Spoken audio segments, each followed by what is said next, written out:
Three, two, one, here we go. Hello everyone, I'm Brian the Rain Man Lucas. Welcome to RAINMAN'S Take, observations on the world we live in. We're going to take a deeper dive into topics of interest to me, including politics, current events, history, popular culture, and social issues. You'll find the diversity of topics refreshing. In our clickbait, soundbite society, we rarely get the whole story. RAINMAN'S Take interviews interesting people as well as peeling back the onion on specific topics, all with the goal of getting people to think more deeply about a subject. Everybody, it's the Rain Man. I want to introduce my guest today, David Fuquea. David, how you doing, sir? I'm well, thanks, Brian. Thanks for having me on today. No problem. Looking forward to our talk. The reason why I wanted to have David on is he's actually at the faculty at the US Naval War College in Providence, Rhode Island, and he's in the College of Maritime Operational Warfare.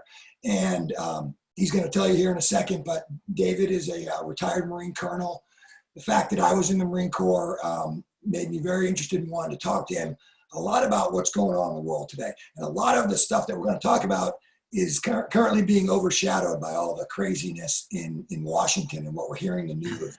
But there are several things that have caught my attention over the years that I would definitely love to get David's take on. In particular, just watching over the last 4 or 5 years, I think it is, what the Chinese have been doing in the Spratly Islands and the South China Sea. We just recently broke an at-sea record with the USS Eisenhower with the whole COVID thing. And then, just kind of where he sees just the Marine Corps expeditionary capabilities in general, where he sees that going in the future. So, David, thanks very much for joining me. And while we go ahead, let's start off with a little bit about your background, both in the Marine Corps and then how you got to the Naval War College.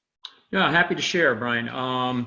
So my background, I grew up, my dad was a retired Master Chief, fought in World War II in both the Atlantic and the Pacific, and then really grew up here in Rhode Island. So I came back home when I came to teach at the War College.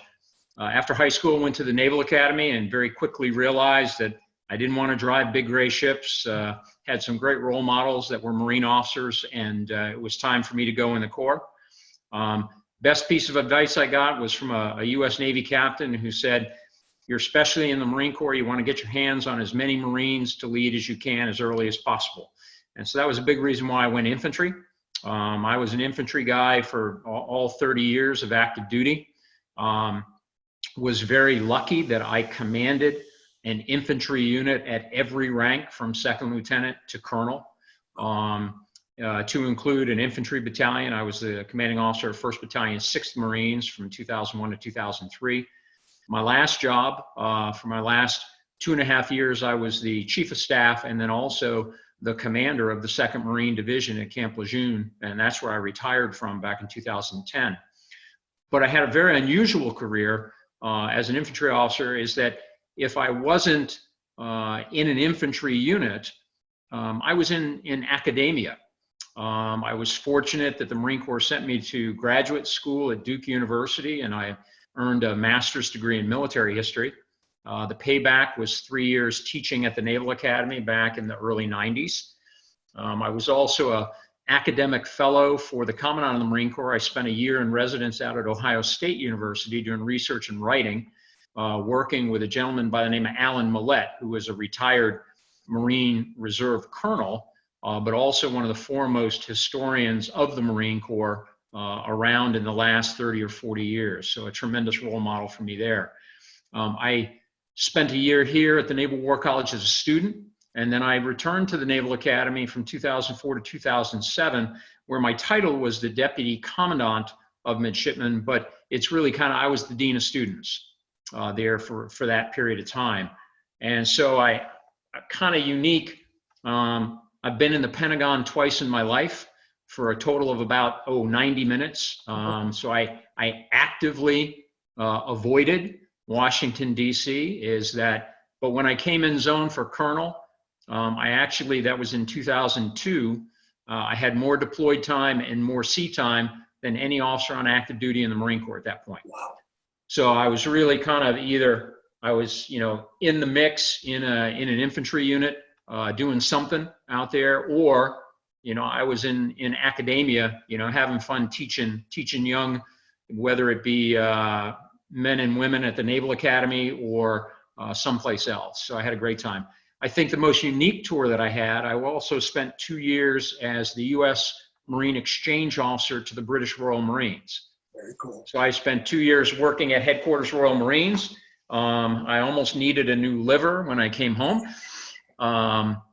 But had a wonderful experience there, both interacting with my British counterparts, or our British counterparts, but also teaching in the NATO arena, teaching amphibious operations.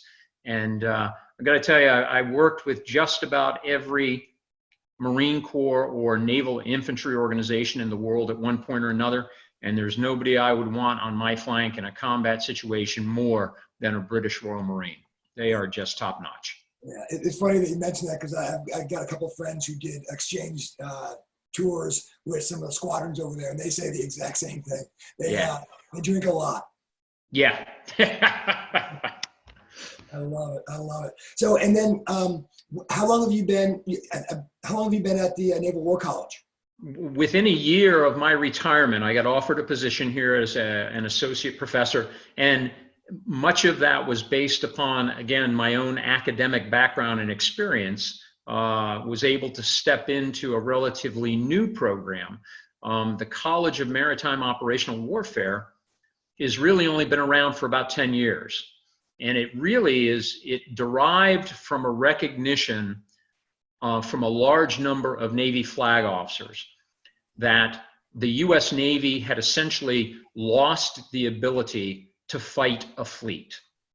That if you look at, and my own historical background is the war in the Pacific from 41 to 45. And there, at that point, there was no organization, I'll say, in the history of the military that was able to fight at the operational level of warfare better than the United States Navy and Marine Corps team. Nobody. But the realities of trying to fight the Soviets, what we were doing in Desert Storm, lots of things contributed to the fact that fleet headquarters essentially had abdicated their responsibilities to synchronize and integrate tactical units over time and space. And they abdicated them down to task force commanders. And so you found tactical commanders in the late 90s, and I suffered from this 96 to 99. I was a BLT XO with the 22 Mu out of Camp Lejeune. And then I fleeted up on my next deployment to be the operations officer for that same Mu, and recognized that tactical organizations were being given operational level of warfare tasks that we had no business doing. And seeing this recognition and seeing the tasks today that are being taught to both flag officers as well as staff officers, is you really have seen almost a fundamental change in how the Navy is doing business relative to how they're going to fight. And it's a good thing, is we've really kind of swung that pendulum back to where admirals and their staffs want to be the guys that are fighting that fleet and taking care of their responsibilities overall. And that gives those tactical commanders, those carrier strike group commanders, those amphibious ready group commanders, they can focus on the tactical requirements that they have to fulfill. So it's a really, really good thing, especially in light of what we may face in the Western Pacific. Yeah. And that's interesting that you say that. Yeah, you always read books about, the Battle of Midway or one of those battles where it's the American Navy and the Japanese Navy over thousands of nautical miles and probably hundreds of ships, like pieces on a chessboard. The only thing I can equate that to, and I, in my Marine Corps career, I'm probably one of 5 people that I know of that never deployed on a ship. So I flew helicopters off land only, and but I can only imagine that that's the closest thing that I could, in my head, that I could think of would be in the Persian Gulf during the invasion, where I'm sure there was several carrier groups there. There was also the Marines were in there with their ships, just doing circles around the Persian Gulf while things were going on. But other than that, I can't see these major, like, multiple carrier battle groups engaging. No, and the primary tactic back during the Cold War against the Soviet Union for the carrier strike groups was safety against nuclear warfare by spreading them out all over the place. And so we developed a Navy in large part where the carrier strike groups were responsible for everything. And you kind of put them out there alone and unafraid, but that's not going to work against a near peer competitor in the restricted areas of the Western Pacific. Yeah. And I also, here at the War College, I teach an elective on World War II in the Pacific. And so spent a lot of time comparing and contrasting the situation that the US Navy and Marine Corps faced in the 20s and 30s as compared to what the US Navy and the Marine Corps are facing today. And it's amazing how many parallels and similarities there are, in those 80 years in between. Interesting. Yeah, I mean, right now you're hearing, I guess they ramped up the Marine Corps for the war. Now they're ramping it back down, and now they're trying to figure out how to rewrap it to the modern, or I guess to what's next. Oh yeah, and it has to happen. Being perfectly honest, the Marine Corps for my experiences, for the last 40 years, the Marine Corps drinks its own Kool-Aid in terms of propaganda about being able to conduct amphibious operations. But it's really amazing that over my 30 years of active duty and even till today, you never ever heard a Marine commander say, okay, let's make our Marines heavier, let's give them more stuff, let's make lots of bigger equipment, heavier equipment. And yet every major end item procurement since 1981 to today, with one exception, has added to the size and the weight of the gear that we have to get ashore. And so contrast. In 1982, I did my first team spirit training exercise in Korea, and an infantry battalion in 1982 had about 50 vehicles, and they were all the old, World War II sort of kind of M151 Jeeps. Right. We could carry every vehicle in an infantry battalion in a single wave of our 1246s and our 453s. Think about that. Yeah. And then in 1985, and the operational term that was coined actually by General Ray Geiger back in the late 40s, was vertical envelopment. And when we went to the Humvee, all of a sudden you couldn't carry it. And you being a helicopter pilot, you know how hard that beast is to move around, and you can only really do it externally. Yeah. And vertical envelopment disappeared from the Marine Corps lexicon because we couldn't lift our vehicles. Just amazing, how it changed. And I'm sure we'll get into that, but with the advent and the introduction of the Osprey, the V22, I don't even know if that thing can even do vertical lifting with the amount of rotor wash that it produces. It's hard, but still, anything that has to do with vertical or externaling gear slows you down, makes you more vulnerable. I've written extensively about the Osprey, and my perspective, it's the most revolutionary platform for amphibious warfare that came about since the helicopter. The problem is the Marine Corps doesn't have the gear to take advantage of the platform.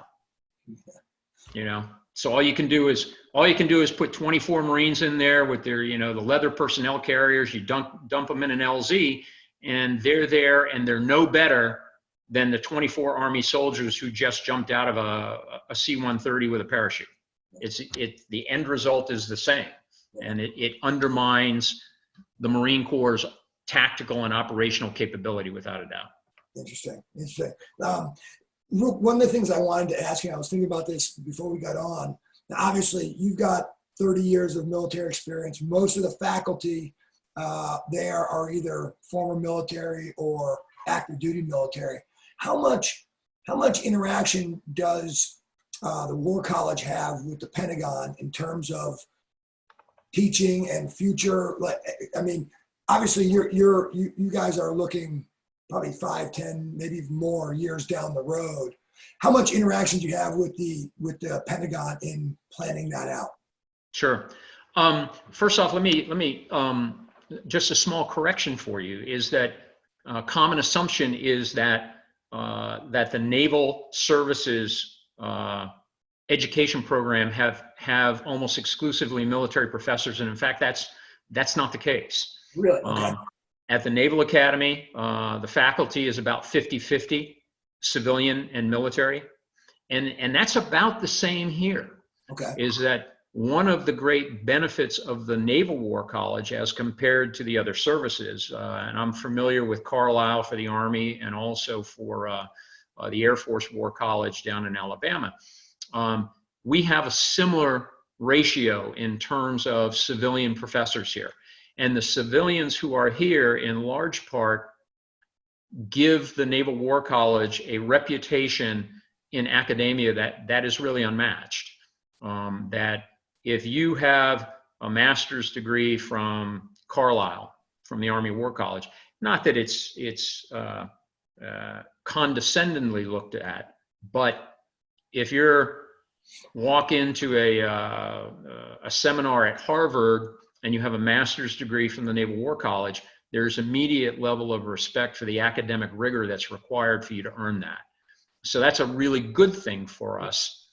In terms of the contact and the interaction between the Naval War College and the Pentagon, and specifically the Navy staff and the Marine Corps staff, the president of the Naval War College is an active duty 1-star or 2-star.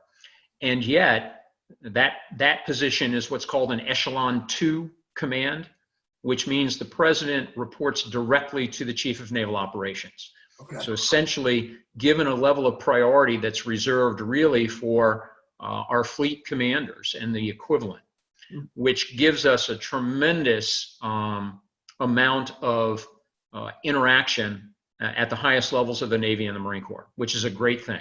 Yeah. We're very interactive both with the operational units out there, the fleet headquarters, but we also interact at a higher level. So for instance, just this past spring, I got tapped as the head of a 9-person operational planning team here at the War College that was directly missioned to support NORTHCOM in COVID planning and COVID crisis action response. Right. So I think we're very well tied in across the spectrum of headquarters, both operational at the fleet level as well as the strategic level in Washington and elsewhere.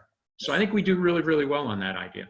Nice. I've got one thing to say before I tack on my next question, and that was when this, I don't know what your personal feeling is about this COVID thing. I'm personally ready for it to be over. I've had enough of it. But when it first started, it was very interesting to talk to Coleman because, you know, the Marine Corps really didn't miss a beat, and they were getting pilloried for getting their weekly haircuts so that they still look like Marines. And I'm so glad that they didn't buckle to that pressure. Yeah. And they kept doing it. Because as it turns out, it looks like they did a great job of keeping everybody safe for the most part. Yeah, I think so. And lots of reasons for that, I'm sure. The discipline of the Marines, that has a lot to do with doing the right things and where you're going and what you're doing. So, but I agree with you on that one. Yeah. My real good friend, actually one of my best friends from the Marine Corps, he lives a mile away from us here. And he works as a civilian contractor on Pendleton, kind of running their ranges. Oh, yeah. And they've been they're essential personnel, so he's been working the entire time as well. And his office never had any problems. So I throw that little bit in there. I'm ready for it to be over. Yeah, me too. Me too. So getting back to the civilians. So in a normal college environment, you always hear about professors who are actually inventing things that are real time, that are actually going out into commercialized, and And so the professor's got some level of kind of fame for what he invented or what he came up with. Is that the case with the instructors at the War College? Are they coming up with different ways to fight a maritime? Is that kind of what you're doing? And so then you come up with something and then you pitch it to the Pentagon, you pitch it to the Navy. Is that how that would work? That happens quite frequently. Yeah. In addition to the normal curriculum that is here, the War College also orients towards area studies groups. And so we actually have a China Studies Institute here. We have an Asian Pacific studies group. So pretty much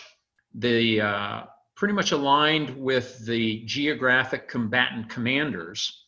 You have the ability as a student to choose your electives in either a geographic or a mission-oriented grouping, and especially so if you're a young lieutenant commander or a major or lieutenant colonel, and you're going to be going to CENTCOM when you leave here, then you can choose your electives to orient yourself in that direction and get you better prepared to go there. The civilians that are here, very, very high quality, oftentimes, again, oriented towards mission sets that the Naval War College is striving to put forward, and are oftentimes leaders both in that subject matter in their publication as well as their interaction, not only in the Pentagon but elsewhere. We have, for instance, a humanitarian program, humanitarian assistance disaster relief program, that is teamed up with Johns Hopkins and Harvard on a regular basis. And we will do tabletop war games with those organizations. Ironically, last September, I participated in a war game down at the Applied Physics Lab for Johns Hopkins on an urban pandemic. No way. No, oh yeah. And we had there were about 70 participants in that war game. Of those 70, I was one of only 3 who had any kind of real military background or experience. Yeah. And I was by far the most experienced in that. But what we had there was this tremendous group of people with backgrounds and experiences from non-governmental organizations, governmental organizations, international organizations.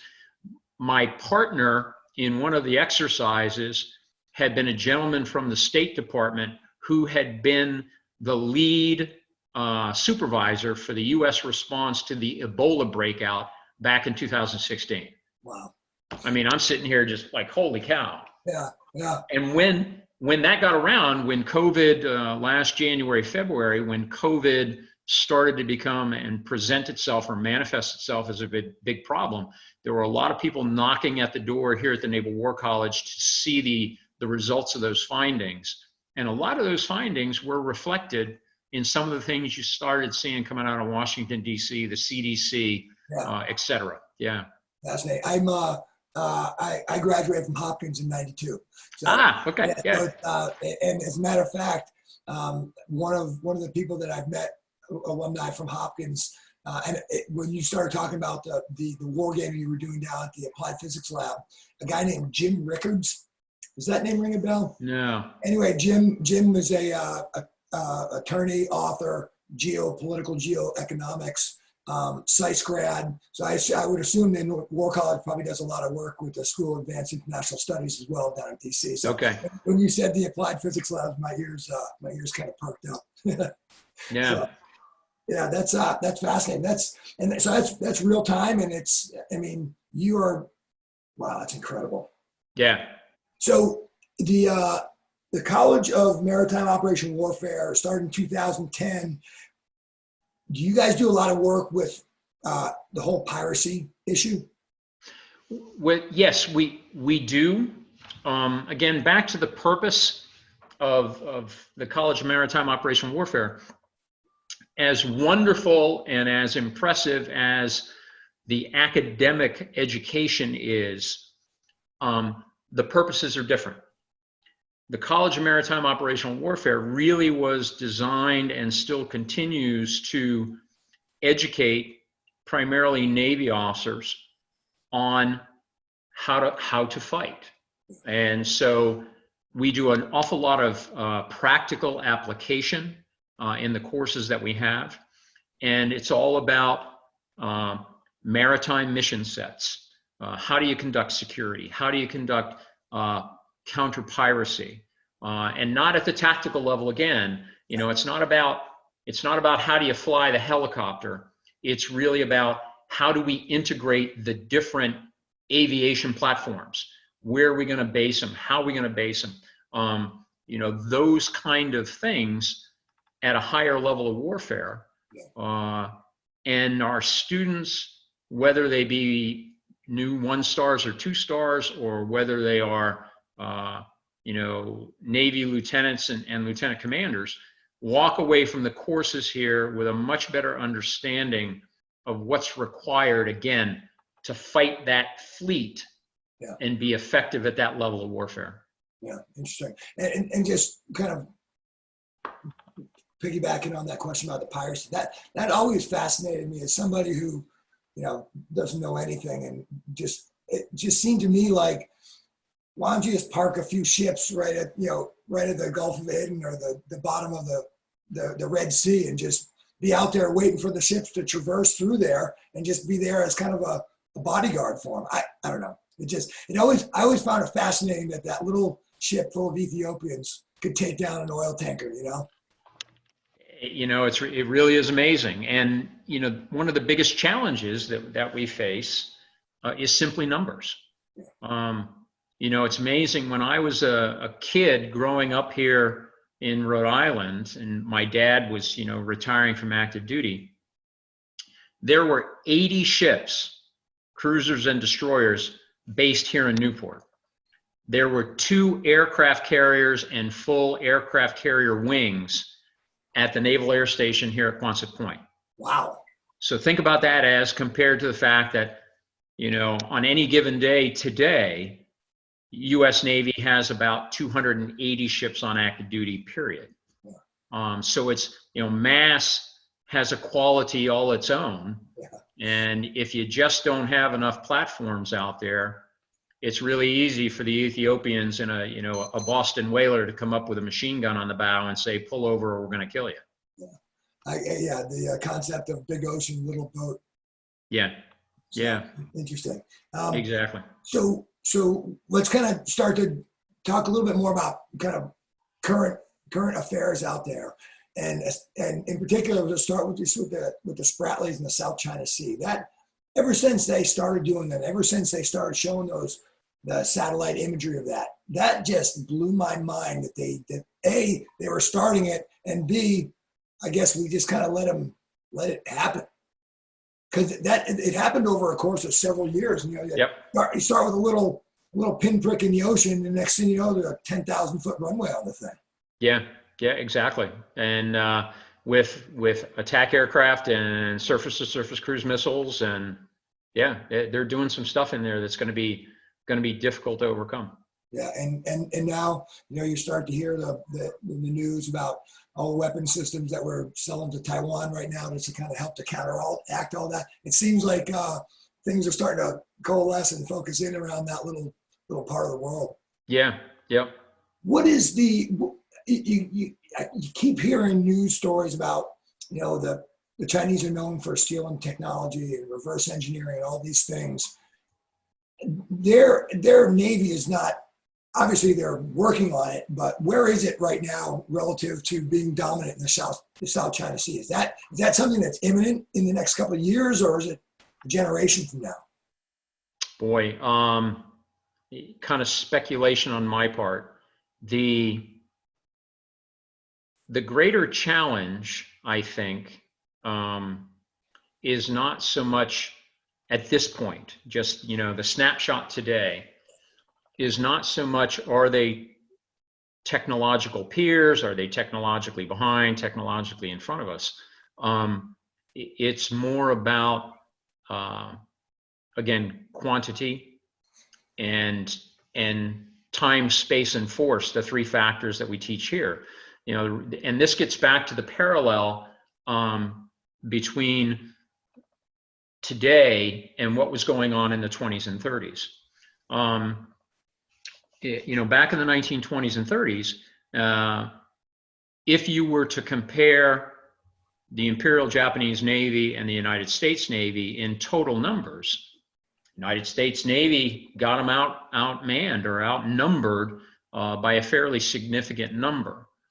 But on December 7th, 1941, in the Pacific alone, because of the worldwide responsibilities that the United States Navy had, the Japanese Navy outnumbered the United States Pacific Fleet by about twice. Wow. And so consequently, not only did they have local numerical superiority, but then to get all the way over there was a problem. And, you know, I oftentimes, when I teach my students, I ask them, hey, you know, how long did it take in 1907, the Great White Fleet going around the world, how long did it take for those coal-burning battleships to get from Hawaii to the Philippines? And the answer is, oh, about 16 days. And how long does it take today? About 16 days. Really? Yep. That the reality is that the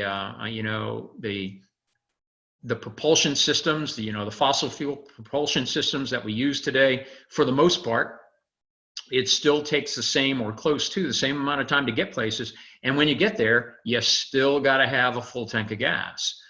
The littoral combat ship, if you're familiar with that platform,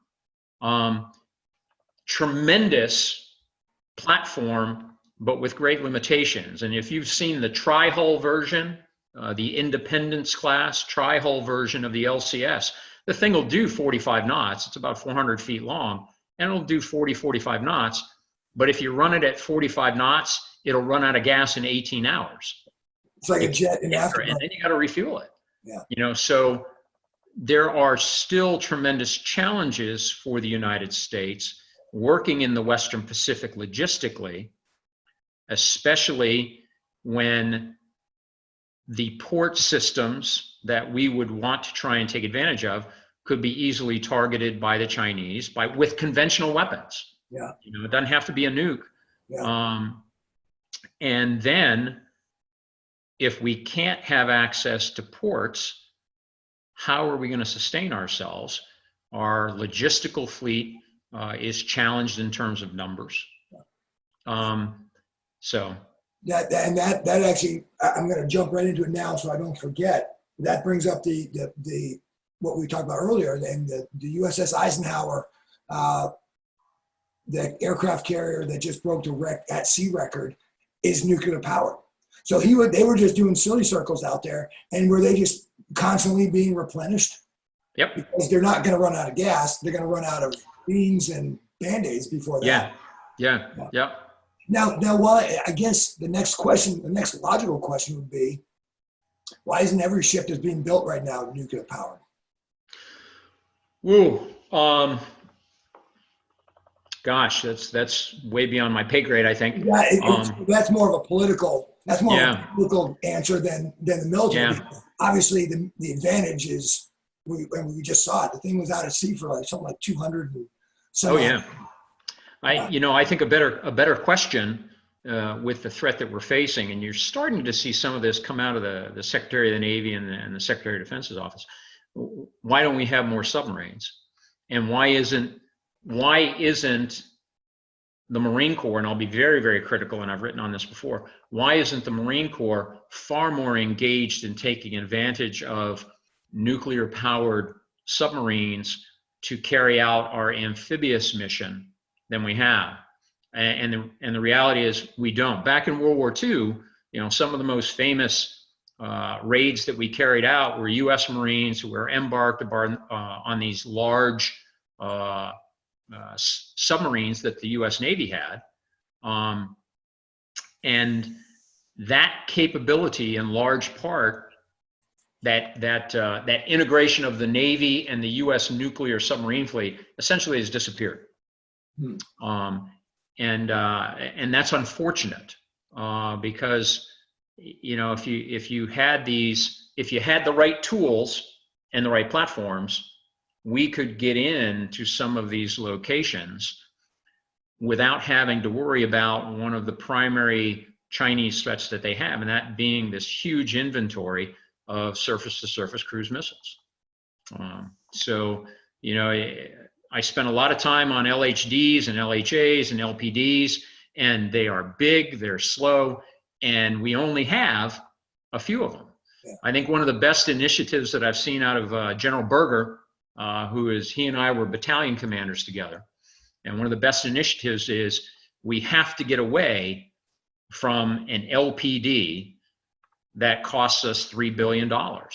And I'd rather have 10 smaller amphibious platforms that maybe are less capable, but I have 10 of them, yeah, as compared to one big one that has all the bells and whistles, because that's just not going to be survivable. Yeah, interesting. And then, I mean, you're starting to, it sounds like, at least from some of my buddies that are still active duty, that the Marine Corps, everything's on the table, and they're looking at restructuring everything. And yeah, to the point where, I mean, the way it sounded like they want to do away with Marine helicopters. Yeah, that scares, well, but, you know, part of that also becomes, what's the utility in terms of, if all I can carry is 24 Marines, you know, I get them. I can do that with C-130s and the 82nd Airborne. Yeah. That this procurement program that the Marine Corps, for lots of reasons, has gone through over the last 40 years, has created a force that's so big and so heavy that you can't really move it anyplace fast. Right. You know, and as much respect as I have for General Al Gray when he was the commandant back in the late 80s, when he said, we're not going to be amphibious anymore, we're going to be expeditionary, there's a difference between the two. And you can be expeditionary if you're amphibious, but you're not necessarily amphibious if you're expeditionary. And you know, the new Joint Light Tactical Vehicle that is going to be the main tactical vehicle for the Marine Corps, you can't lift it with any of our rotor wing assets. It's too big, it's too heavy. Yeah. You know, and so back to that 1982 example where we could lift every vehicle in an infantry battalion with their crew serve weapons and all of the benefits that you get from having vehicles on the ground, disappeared completely.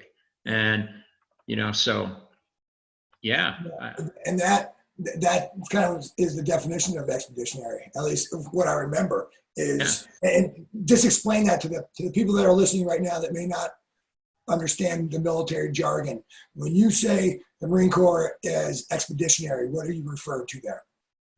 Well, I think General Gray's vision was to be able to go any place and do anything on short notice. And in large part, we proved that we could do that in Desert Storm, Desert Shield. We've done it many times. And of course, with Operation Iraqi Freedom and Enduring Freedom. But the challenge is that when you get there, you know, you want to have all the big stuff. You want to have all the protection you can, obviously. And so it fueled a procurement program that, well, we got to have bigger trucks, got to have bigger guns, got to have bigger tanks. And in fact, it undermines the amphibious capability. Yeah. And the single most important factor in successful amphibious operations, which if we're going to operate in the Western Pacific, is the rapid buildup of combat power ashore. Yeah. And with a 7-ton truck that can only be taken ashore by one at a time, that's carrying a 16-ton artillery piece, it just takes forever. And that one big amphibious platform that's sitting out there is a target. So in 1942 at Guadalcanal, the US Marine Corps employed another revolutionary platform, and the amphibious tractor. Great piece of gear, okay? But in 1942, an amphibious tractor would move from ship to shore, fully loaded, at about 6 knots. Well, the armored combat vehicle that the Marine Corps is now procuring for the 21st century moves from ship to shore at about 6 to 8 knots. And you being a pilot will appreciate this. If I were to ask you what was the finest propeller-driven fighter plane in World War II, what's your opinion? I would say the Corsair. Okay, Corsair. Being a Marine, absolutely. A lot of people, the Army guys or Air Force will say P-51. Right, the P-47. Yeah. P-47, P-51, something like that. Yeah. But if I were to walk into Congress today, Brian, and say, you know what we need? We need more Corsairs and P-51s. Everybody would laugh you out of the building. Yeah. But the Marine Corps has said, well, what we need is more amphibious tractors that can go ship to shore at 6 to 7 knots, which means the ship has to be about 2 miles offshore. It's a sitting target. And the size and the weight of the things that we have will just undermine our ability to operate out there in the Western Pacific at the speed that we have to then protect the assets. Yeah. I think General Berger is taking a swipe at it, taking a swing at it, but there's a lot of institutional problems trying to overcome 40 years of procurement.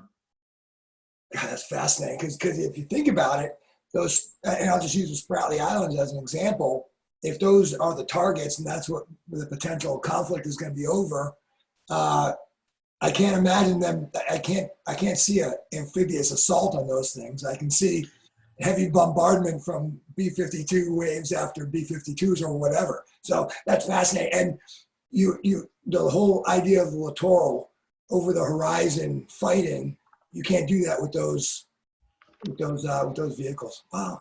Not the stuff we have, but if you had a squadron of MV-22s on board an amphibious ship, you got a 600-mile range. If they're carrying small vehicles, all of a sudden when you hit the beach or you hit the LZ, now you have the ability to move quickly with crew serve weapon support, which is all important for us. There are off-the-shelf landing craft that are out there that could do 125, 150 miles at 40 or 50 knots. So giving it, again, a true over-the-horizon capability that just doesn't exist today. And, it's amazing when you really start to think about it. And this, you can say this about any government procurement, whatever it is that they're buying. You get so stuck in this cycle of buying it over and over, and then everybody's got their hand in the cookie jar and they're entrenched in that cookie jar. And nobody wants to give it up. Yeah, but part of it gets back to the objective of the Marine Corps. If it's expeditionary, well, we're going to take a little while, but we're going to get some good stuff. We're going to put it on the ground. It's going to go someplace. Amphibious, we're fighting primarily from a platform at sea, which means you have to get there, as we did back in World War II. We were able to rapidly get our combat power ashore. Yeah. And if you're familiar with the Guadalcanal landings, we only had about 15,000 Marines that we were trying to put ashore, and after 3 days, we had about 12,000 ashore. None of their heavy equipment, very little of their own sustainment. I think that is a much better analogy to what the Marine Corps can do today as compared to, and I'm not even talking an amphibious assault, when the US Navy and the US Army landed at Leyte Gulf in October of 1944, we put 160,000 soldiers ashore in less than 3 days. And 300,000 tons of supplies. And it wasn't just because we had lots of ships. It was because our ability to move things from ship to shore had matured and had the technology, and the gear we were trying to move ashore was a fraction of the size that we have today. You know, your Sherman tank, the main tank that we use in the U.S. Army, ran about 24 tons as compared to the M1A1 that runs about 72. That's something that it just kind of dawned on me that's fascinating. Talk about the Leyte Gulf. That is almost sounds like the same amount of people and gear that they landed in Normandy in. And pretty close. Were those planning sessions going simultaneously? So yes. So both theaters are getting the benefit of that major planning. Yeah. Wow, that's fascinating. And so the numbers of platforms we had were very important, right. But the doctrine that was in place in 1942, as compared to 2 years later, was night and day. That the doctrine that was available and what we had learned at that fleet level and division level in the Marine Corps in a very short period of time is what enabled us to exponentially increase the speed with which we could move combat power ashore. Yeah. And boy, it's just not there today. And is that the paradigm that's shifting now? And that's kind of what you guys are doing at the War College, or? No, I think there are some people talking about it. Again, I think the underlying theme of General Berger is right along those lines. Yeah. You know, how can we get there, seize these advanced positions, use them, seize them quickly, use them effectively before whoever it is can react to that. There are some studies that, you know, some individuals here that you know, look at those things and talk about those things, but institutionally, the impetus has not yet developed at the highest levels across all the services. Yeah. And you don't have to give me the official answer, but maybe what David's thought is the rest of the Western Pacific, like Japan, Korea, I know Taiwan is, but Australia, all those, the Philippines, Indonesia, are they all as concerned as we are with what China's doing? I think it depends on the nation on a case-by-case basis. I think if you, and again, I'm kind of, you know, going up into diplomatic areas that maybe I have no business talking about, but I think for the Japanese and the Koreans, it's an existential concern.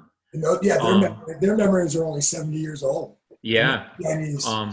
Whereas when you talk about other nations, so for instance, the Philippines, I think it's less of an existential, and I think you see that reflected in Duterte's approach.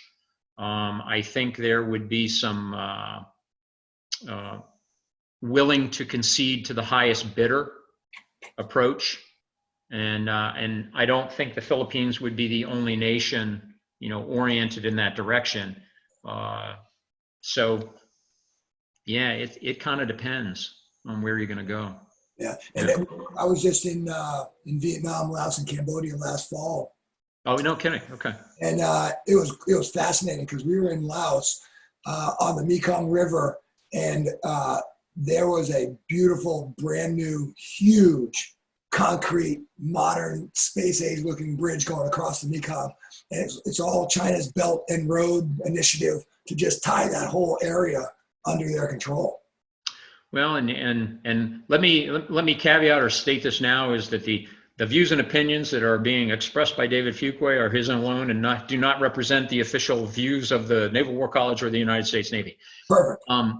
But with that said, I had a student last year who I helped with an article, Marine Lieutenant Colonel actually, who was a student here, and did some great work investigating the kind of diplomatic and economic steps that the Chinese have been taking over the last 10 years in terms of being the controlling interest in large ports around the world. Yeah. And so that economic strength, you'd kind of be surprised that, the Port of Houston is about 33% of it is owned by Chinese interests. Yeah. And it just gets worse as you get out into Africa, the Middle East, and of course, there in Southeast Asia and the Western Pacific. It's an amazing amount of economic and diplomatic influence that the Chinese are able to use. Yeah. So yeah, I have to imagine that they got their hands deep into the Panama Canal expansion too. Yeah, yeah. Man, that's crazy.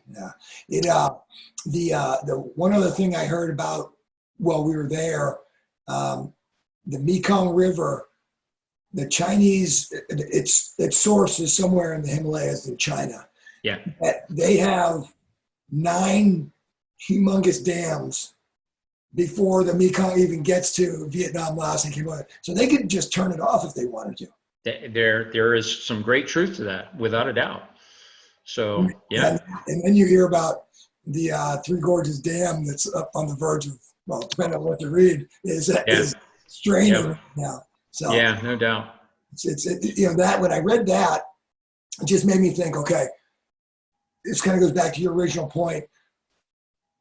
What is their technology like? Okay, most likely, most people think that the technology isn't that great. If it hasn't been reverse engineered from some other major technologically advanced nation, it's generally not that great. However, like you said earlier, quantity is in of itself quality. Well, and I think back, so when I was at the basic school, back in 1982, I was given some thought to being a tanker instead of an infantry guy. And part of the reason is because, the M1 tank is on the horizon. And of course, the Marine Corps didn't get it for another 10 years. But the standard propaganda, I say, corporate propaganda was, well, an M1A1 is going to be able to kill 10 Soviet tanks for every tank we lose, which really sounds great. Yeah.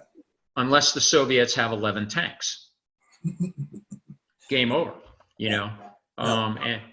And so, when we look at the Chinese Navy, which my understanding today is somewhere around 400 platforms, when you add into that this huge inventory of surface-to-surface cruise missiles, that granted it takes technological skill to target those, but you start adding up the numbers, and things start getting tough for the United States Navy and Marine Corps to operate in the Western Pacific. Which again, if you go back to 1941, not only did the Japanese have numbers, but they also had some of the best technology. And I'm not shy of saying that other than submarines, technologically, the Imperial Japanese Navy was by far the best in the world in December of 1941 across every warfare area that there was, which is why basically for the first 18 months, the United States Navy and Marine Corps were getting our butts kicked badly. Yeah. Yeah. That's fascinating. And then, then you turn on the American entrepreneur and initiative, and next thing you know, they're putting out a B-52 or I'm sorry, a B-17 like every 3 or 4 days. So, and that's, I guess, getting back to your original point of admirals fighting a table full of ships out in the ocean. That's probably what I would foresee. Something like a conflict over the Spratly Islands down there would be the Chinese are going to bring all their boats from right across the ocean there, and we've got to bring as much as we can to. Wow. Yeah. In large part. So how are we gonna synchronize all this stuff and take advantage of the things that we do have? Because we have some incredible skills, some incredible platforms, and some incredible people. But sometimes, being the best just isn't enough. So you just got to have more. Yeah, yeah, So and more, and keep keep improving yeah, and, and advancing in the way you think. Yeah, it's fascinating for me to listen to this because I remember when I was just a captain in a major, you thought because you're a helicopter pilot, you're the coolest guy in the world, and in reality, you're pretty insignificant in the big nah, scheme of things. nah. So anyway, but Well, so it's Coleman said that you're currently writing a book. I am striving to write a book. Yes. Yeah, Can you tell me a little bit about it? What's it about? absolutely. It's I'm trying to write a birth to death biography on a gentleman by the name of Willis Lee. Willis Lee was a vice admiral in the United States Navy. He was originally from a little place called Owenton, Kentucky, and he went to the Naval Academy in 1904. When he went to the Naval Academy in 1904, the Naval Academy was in the midst of its greatest building boom in its history. Teddy Roosevelt was the president, huge supporter of the Navy and the Marine Corps. And so Willis Lee was the youngest man in his class. He was only 16 when he arrived there. He came from this place, Owenton, Kentucky, which when he left, it had no electricity, no running water, and no automobiles. And he gets to the Naval Academy and moves into a room where he's got electricity, a shower in his room, a flush toilet in his room, and pretty much he never went back to Owenton, Kentucky, and I can probably understand why. Lee had been a hunter, in the backwoods there in Kentucky. His family was very prominent in the area. They lived about 25 miles north of Frankfurt, the capital. And in 1893, his grandfather entered his Kentucky bourbon into the Chicago World's Fair. And out of 5,000 entries, his grandfather won first place for bourbon whiskey in that World's Fair. So kind of prominent there in the backwoods of Kentucky. And Lee tried out for the US Naval Academy rifle team, made the team, and in the summer of 1907, for the first time, the Naval Academy rifle team competed at the US national matches, a place called Camp Perry, which is still an active duty National Guard base up on the shores of Lake Erie. And Lee, as a 19-year-old midshipman, defeats over 1,000 competitors and becomes the US national rifle champion. The next day turns around and becomes the US national pistol champion. He is the only shooter in the history of the US national matches, 120 years, to win both titles in the same year. He becomes a hero.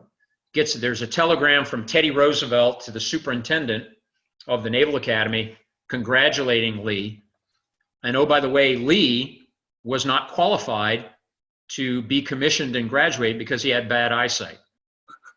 And yet graduates, becomes a surface warfare officer, continues to fire competitively, and in 1920 tries out for the US Olympic shooting team, barely makes it, and the matches, the national matches were at Quantico, barely makes the team as an alternate, finishes 18 out of 100 competitors. They take the top 12 and then a couple of alternates.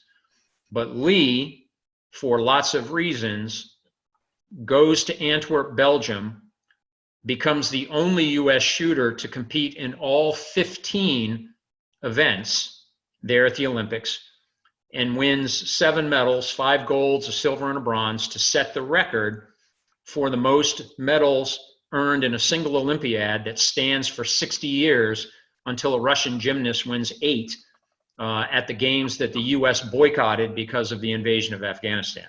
Wow. But is never recognized for that. Basically kind of disappears into history in some regards. But Lee, this kid who grows up in a town with no electricity in the 20s and 30s, basically becomes the US's leading expert on radar. And in 1942, Willis Lee goes to the South Pacific, and from July of 42 until June of 1945, commands all of the US battleships in the fight against the Japanese. On the 14th of November, he fights the first and only battleship to battleship action at night against the Japanese, and becomes basically the first admiral to defeat the Japanese Navy in a stand-up fight in the waters of the Pacific. So Lee spends more time at sea than any other flag officer in the Navy, stays there for basically for 3 years. And by virtue of his understanding of radar, you know, in June of 1945, the United States is still planning to invade Japan. Nobody knows about the atomic bomb. Yeah. So in June of 45, after almost 3 years, 3 years constantly at sea, Lee comes back to Bangor, Maine, actually Portland, Maine, and is put in command of an experimental task force to try and come up with a solution to kamikazes, you know, the first cruise missiles that we face. And Lee takes over this task force with the idea that Lee is going to come up with solutions, and in the fall of 45, go back to the Western Pacific and teach these concepts and command the battleships again. Right. Of course, on the 6th and then the 9th of August, we drop the atomic bombs. On the 15th of August, the Japanese surrender. On the 25th of August, 1945, Willis Lee drops dead of a heart attack, going out to his flagship. He's married but has no children. And at 57 years old, essentially disappears from, and so there has never been, all of his contemporaries, Chester Nimitz, Admiral Halsey, Admiral Mitchell, Admiral Spruance, all of these guys, Admiral McCain, John, you know, Senator McCain's grandfather, all 3 stars at that time, all of them have had at least one, if not multiple biographies written on them. Willis Lee has never had a biography. And mostly because he had no children, his papers disappear, and he just kind of disappears in history, unfortunately. And he obviously had a similar impact as all those other admirals that you just mentioned. I think absolutely. Yeah, so it's a great story. I got my COVID story is I had written an article about Lee and his performance at the 1920 Olympics through some contacts. The story was in front of the senior editorial board at NBC Sports with the idea of doing a video story. Very cool.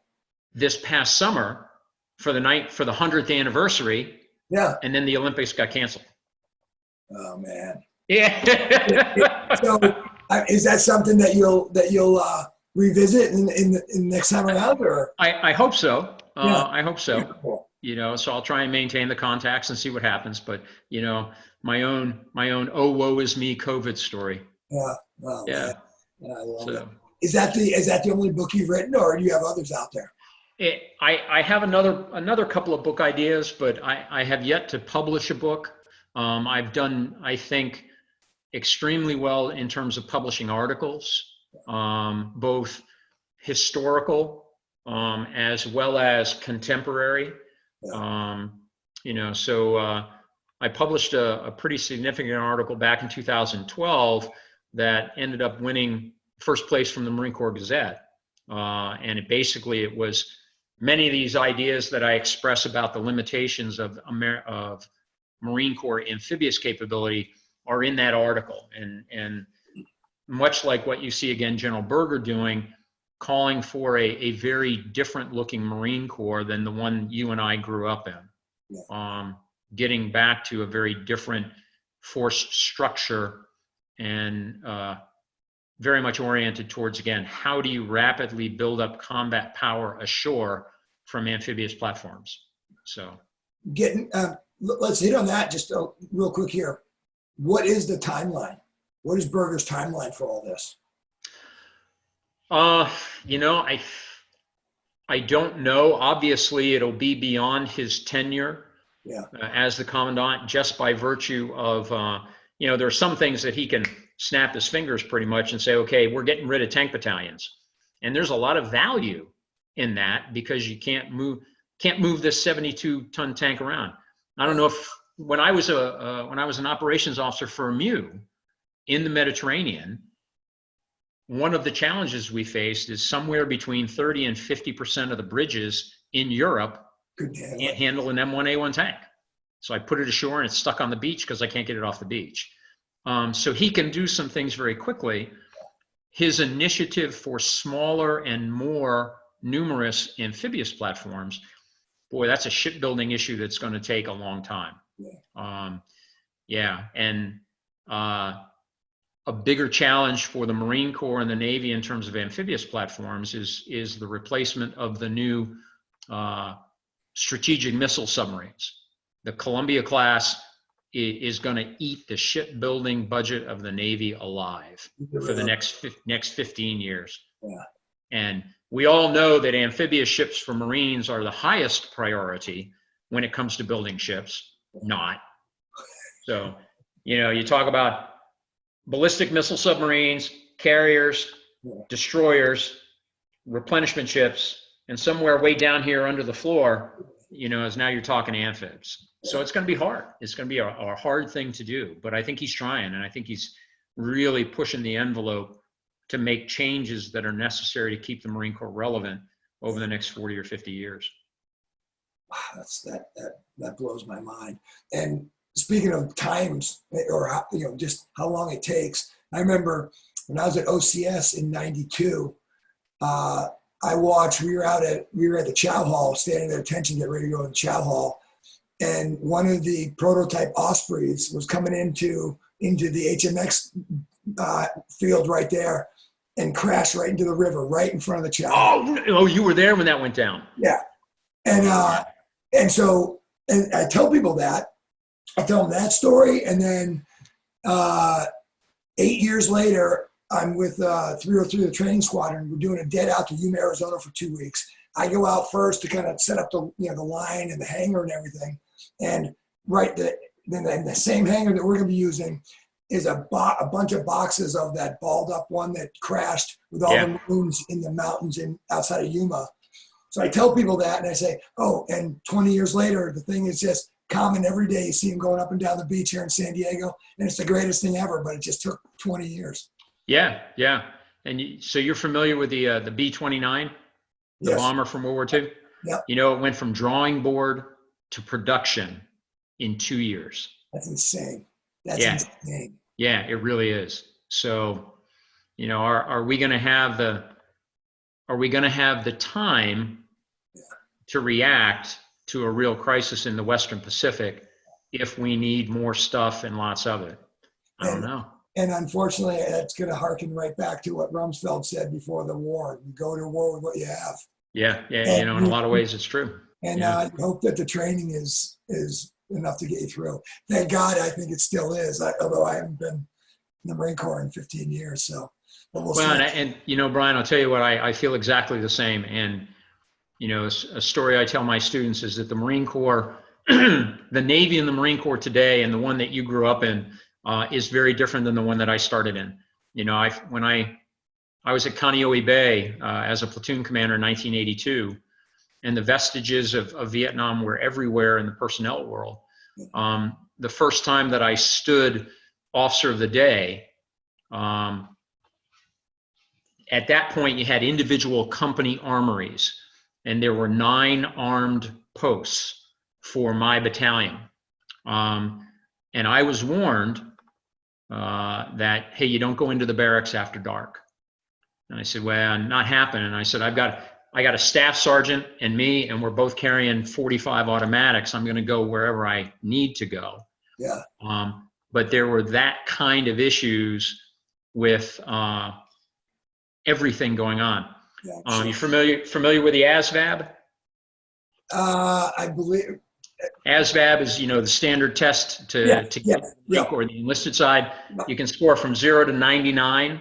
Yeah. And my time on recruiting duty is we figured out that a 70 on the ASVAB is worth about 1,100, 1,200 on the SATs. Okay. I had multiple Marines in my first platoon that had single-digit ASVAB scores.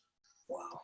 I had a young kid, Lance Corporal Ortiz from Brooklyn, New York, who could not take his M16 apart and put it back together by himself. We didn't trust our Marines, that those armed sentries that I was responsible for, they were armed with an M16 and they had one magazine of 10 rounds of ammo. The magazine well on the weapon was covered with duct tape, and the ammo pouch had a piece of wire over it, so that in order to employ deadly force, the sentry would have to call the corporal of the guard, who then would have to show up with the wire cutters. Oh, I'm serious.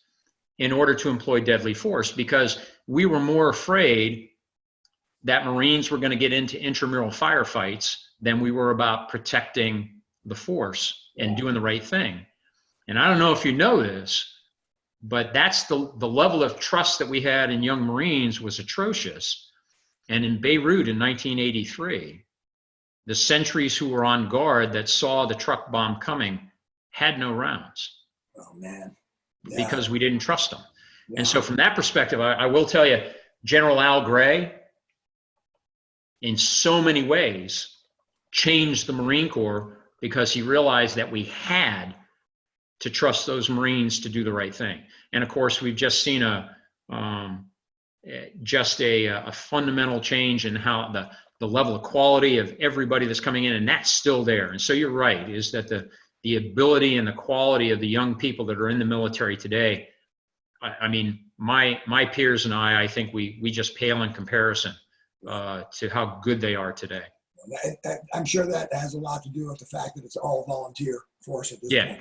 So, yeah, without a doubt. Oh, that's fascinating. It must have just been, the morale must have been just that low after Vietnam. That's crazy.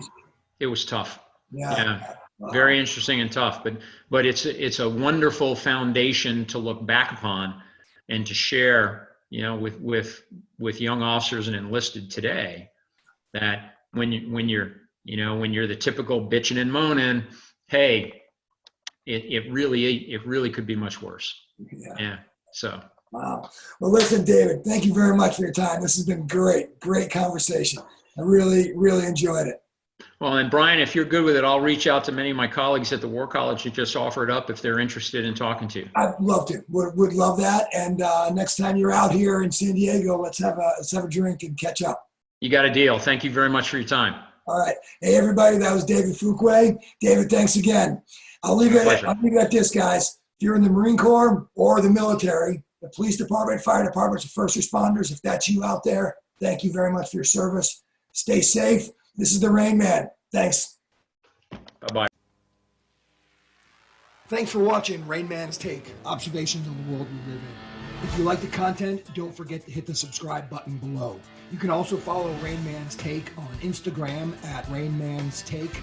Also, check out our website at www.rainmanstakepodcast.com and send your comments to rainmanstake@gmail.com. Keep an eye out for future podcasts, which will be coming out every Thursday at 5 p.m. West Coast time.